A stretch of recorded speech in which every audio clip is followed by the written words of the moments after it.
What's up, everybody? Welcome back. We're here with some MMA DFS picks and lineup advice, FanDuel, DraftKings, best bets, card breakdown, UFC Vegas 61, the fanless, medialess experience on Saturday night. Mackenzie Dern, Yan Xiaonan. Interesting main event. 12 fights on the card now that we have one canceled. What we do in these videos, we break down that main event, what it means for betting and DFS. We talk about the newcomers on the card, 2 for this slate, how they look for DFS. And we play good fighter, bad matchup, good matchup for fighters who have less than 4 UFC fights under their belt. To give you some more context to their stats, you see the Prize Picks promo. We'll give you our top Prize Picks play of the night. And a fight that you have to play in DFS. Whoever wins is likely to score very well. And we'll close it out with our stream parlay, 2 of our favorite bets on the card. Lots to get into. So I'm Brian Jester, co-founder here at Occupy Fantasy, here with Jake the Snake, owner of MMADFS.com. Jake, another week off. Now we're back. What's up? What's up, man? Yeah, it was nice to get all the week off. And for whatever reason, they're going to, next week, they don't have a slate either as they figure out the metaverse. Dude, my bankroll is struggling, man. Can we just get not constant? I know it's football season, but shit, we need these MMA slates every single weekend, dude. Yeah, I know. I don't know what's going on with the scheduling. It's crazy. So we'll just have to make all the money this week. So let's jump into it. Let's talk about Dern and Xiaonan. Interesting fight, especially on DraftKings. You consider the prices, you consider Mackenzie Dern's ceiling and her popularity. But Jay, just give me the rundown on how you think this fight plays out, the ranges of outcomes, and what it means for low risk and high risk DFS contests. Yeah, man. I feel like everyone kind of knows what the deal is. Mackenzie Dern, super high level grappler, submission specialist. Interestingly, she's gone the distance in her last 2 and 3 of her last 4 fights. You could argue she was due for a submission. She's only been in 1 5-round fight before. That was the decision loss to Marina Rodriguez. Didn't score great in that. I think like 49 points, I believe. So that kind of shows in a decision, at least, where she's not able to get a submission. Not super encouraging for her chances of scoring well. She's averaged 103 DraftKings points in her 4 first-round submission wins in the UFC. So, I mean, she scores well, but she's not putting up, slate-breaking scores where you have to absolutely have her at her high price tag. I mean, oftentimes we see her priced, cheaper, 8,000, whatever. In that case, then yeah, you're going to need her. But priced up in the 9,000s, it's easier for her to get priced out of the winning lineup in tournament winning lineups. But on a 12-fight slate, it gets a little bit trickier just because we have fewer options up there to outscore her.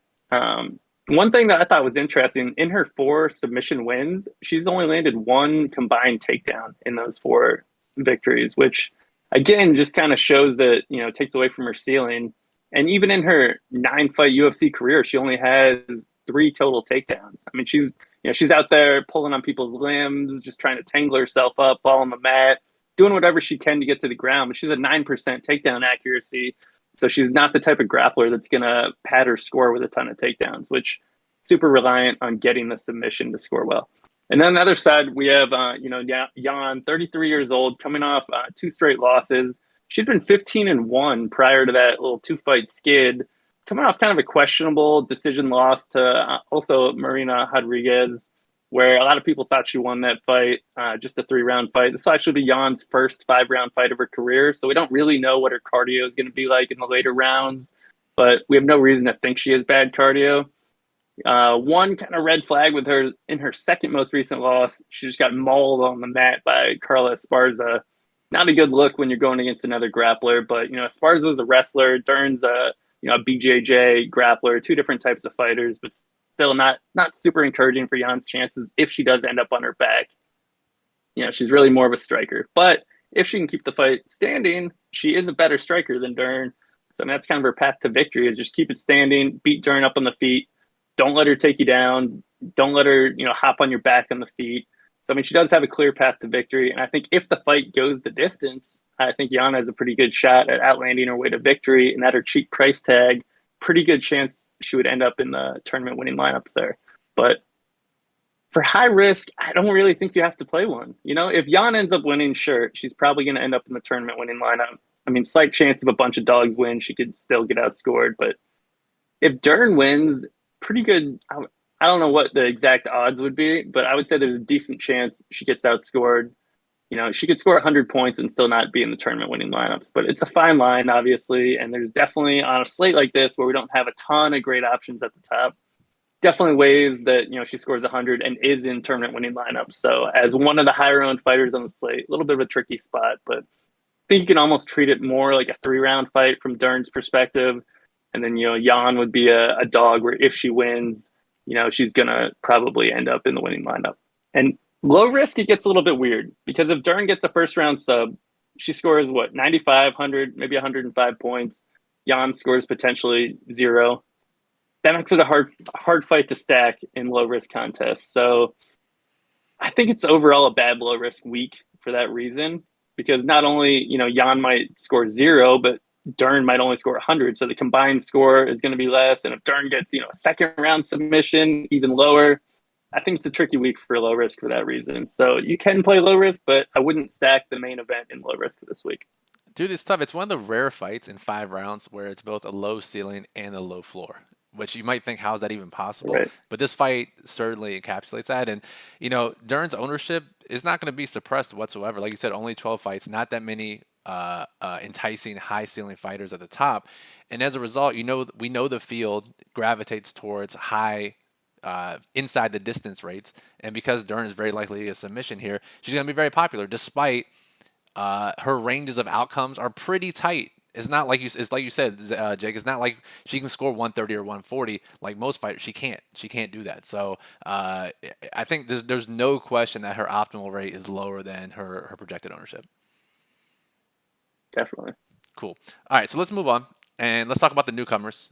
We have 2 on the card. Let's scroll down. Let's go to Chelsea Chandler, who is fighting Stoliarenko, who stepped in.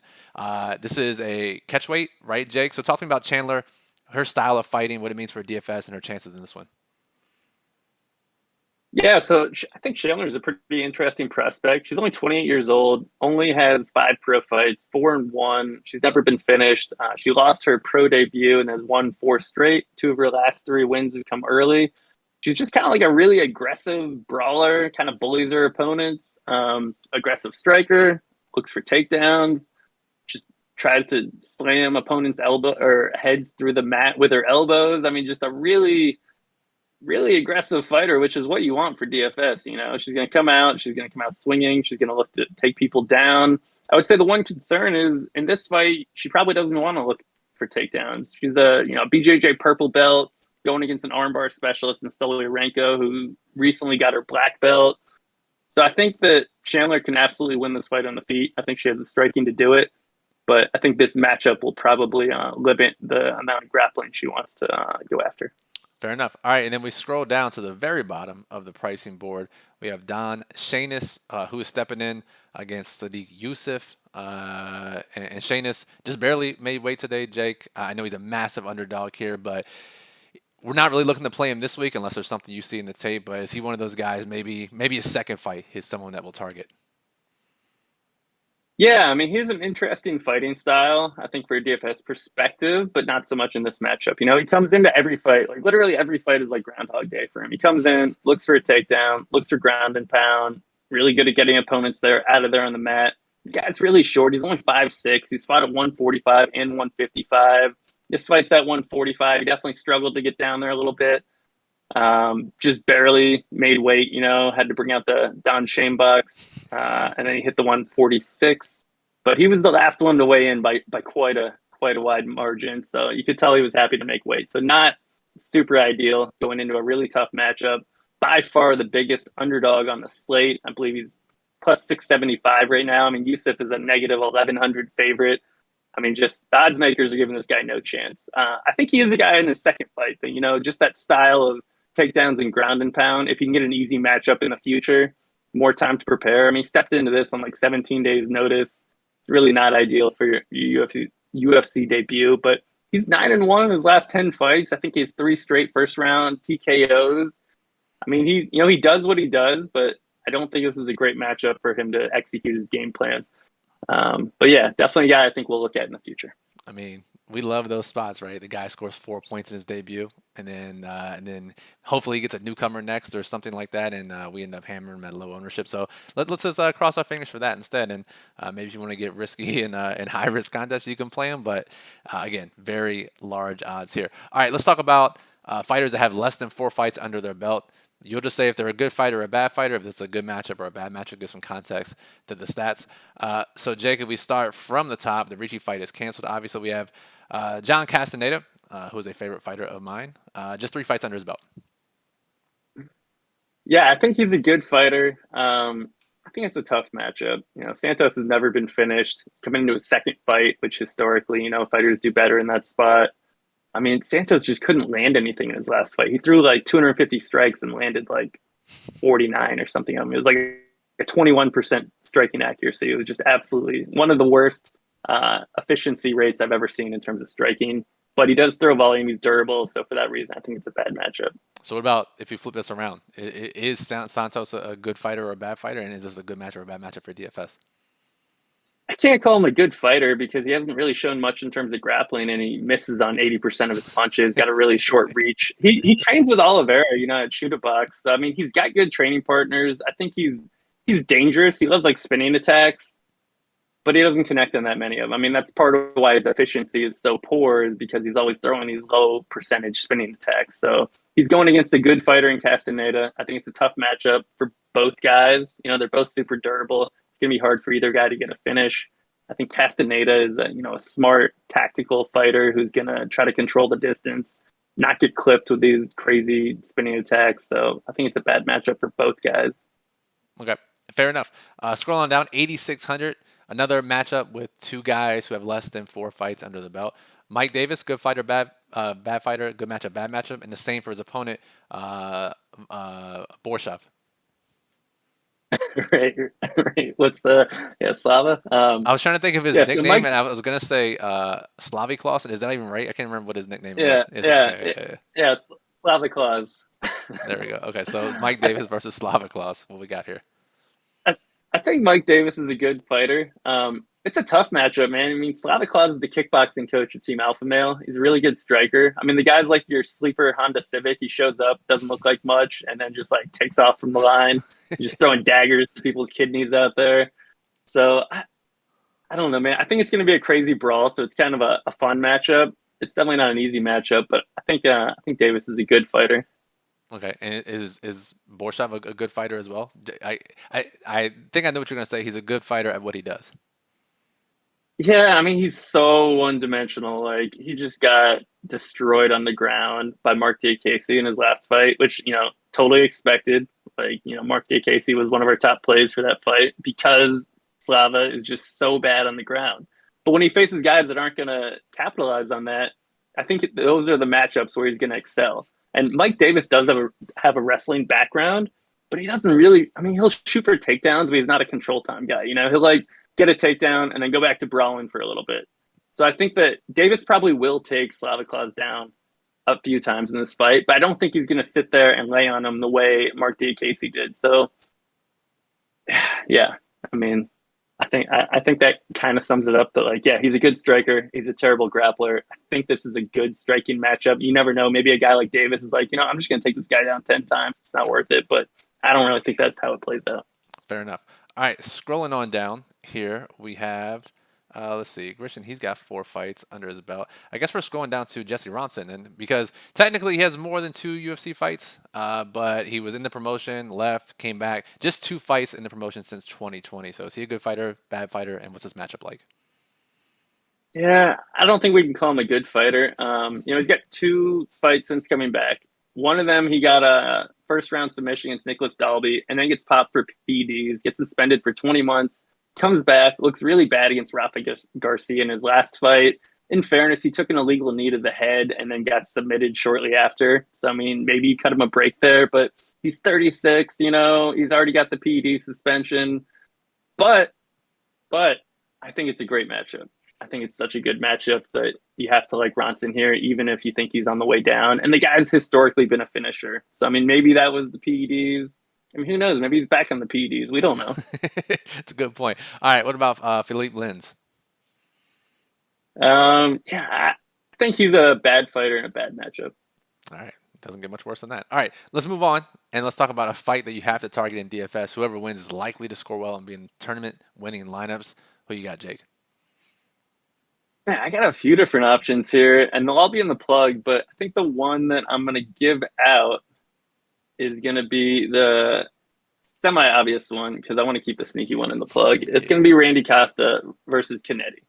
I mean, you got to target every Randy Costa fight because he's never been past the second round. And until, I mean, he kind of slowed it down a little bit last fight, a little bit. Still gassed out in the second round. Still got finished in the second round. So it's like he's the most binary fighter of all time. He's 6-3. He has 6 first round finishes. He has 3 second round losses. He's never been in a fight that lasted longer than 10 minutes. Someone always scores well in his fights. So it's the obvious fight to target, but I think it would be doing people a disservice not point that out. I think that's fair. And I can't wait to see the other ones that you put in the plug, which you can read. It's linked in the description below. It goes out Friday nights. The daily plug at OccupyFantasy.com, where Jake gives his top plays for low risk and high risk contests, his favorite bets that are still left on the board, lineup construction tips, FanDuel and DraftKings, prize picks plays, everything you need to crush a Saturday UFC card. So make sure you check it out after you watch this video.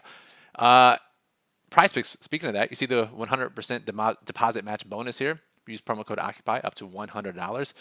Parlay some props together. They have some very soft lines in UFC with NFL back, college football, you name it. You can cross-sport parlay until your heart's content. So, Jake, what line stood out to you this week over on Prize Picks for UFC? Yeah, man, I like the Jotko over 45.5 significant strikes. He's not a super high volume guy by any means, but I'm pretty confident. I mean, I don't want to jinx it. I'm pretty confident this one goes the distance. 45.5 is not that many. I think this is going to be a striking battle. Jotko has a really good takedown defense. Allen is, despite being a grappler, he's totally content with taking part in a striking battle. So I think that's a pretty soft line at 45.5. So I'm taking the over on that. All right, sounds good. And we'll close it out with our stream parlay of the week. We hit 2 weeks ago, Jake, and we paid. Do you remember what that paid? It was, 6 or 7 to 1, I think?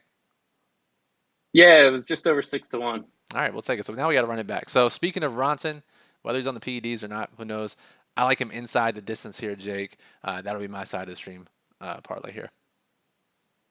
Yeah, man, I think that's a solid bet. Silva's been knocked out in his last 2 fights. Chin's just completely gone. I'm gonna get a little bit crazy this week. I'm gonna try to reinvest some of that money from our last parlay hit. I'm gonna go Olynyk wins by decision at plus 700. This is gonna be like an old man, overweight, sluggish grappling wrestling battle. Latifi doesn't even have a neck to submit.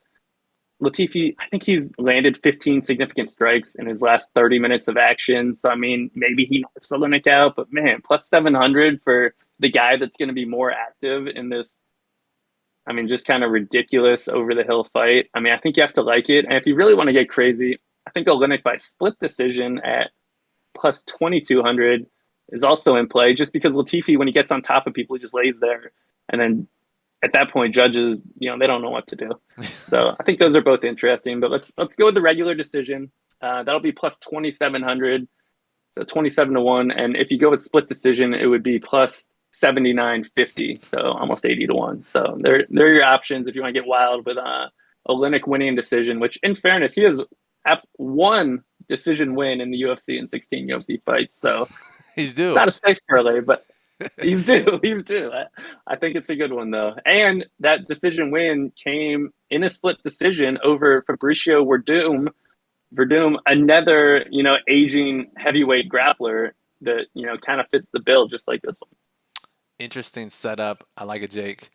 I'm really interested to see this fight, and I'm also really interested to see the Chandler Stolyarenko fight, 2 of my preferred fights on this card, just from a viewing perspective. So, I mean, anytime Olynyk's on the card, I gotta tune in and watch that. So that'll do it for this show. We appreciate you listening as always. Make sure you subscribe to the channel. We do these UFC videos every Friday night that there's a card. So subscribe. 5, 6, 7 NFL videos per week. Don't miss those. Just subscribe. Give us a thumbs up if you'd like the UFC content. That helps the channel out, lets us know that we should continue to do these. If you have any questions, you can comment on this video. We'll be here till 4 p.m. I'll be here at least monitoring the YouTube channel until 4 p.m. on Saturday when the slate starts. Or the best way is to join our Discord server, occupyfantasy.com/Discord. Chat with Jake, chat with me, chat with other members of the community, ask questions, sweat the fights. It's the best way to get in touch with all of us. Check out Jake's work at MMADFS.com. The sheet, the archive, the bets, premium content, you name it, can't beat it. And the daily plug, Occupy Model, Lineup Builder, Occupy Fantasy. I mean, there's no better UFC content in the world, and we're confident in saying that. So for Jake at DFS _MMA on Twitter. I'm at Brian Jester FF. Appreciate you listening as always, and good luck at UFC Vegas 61.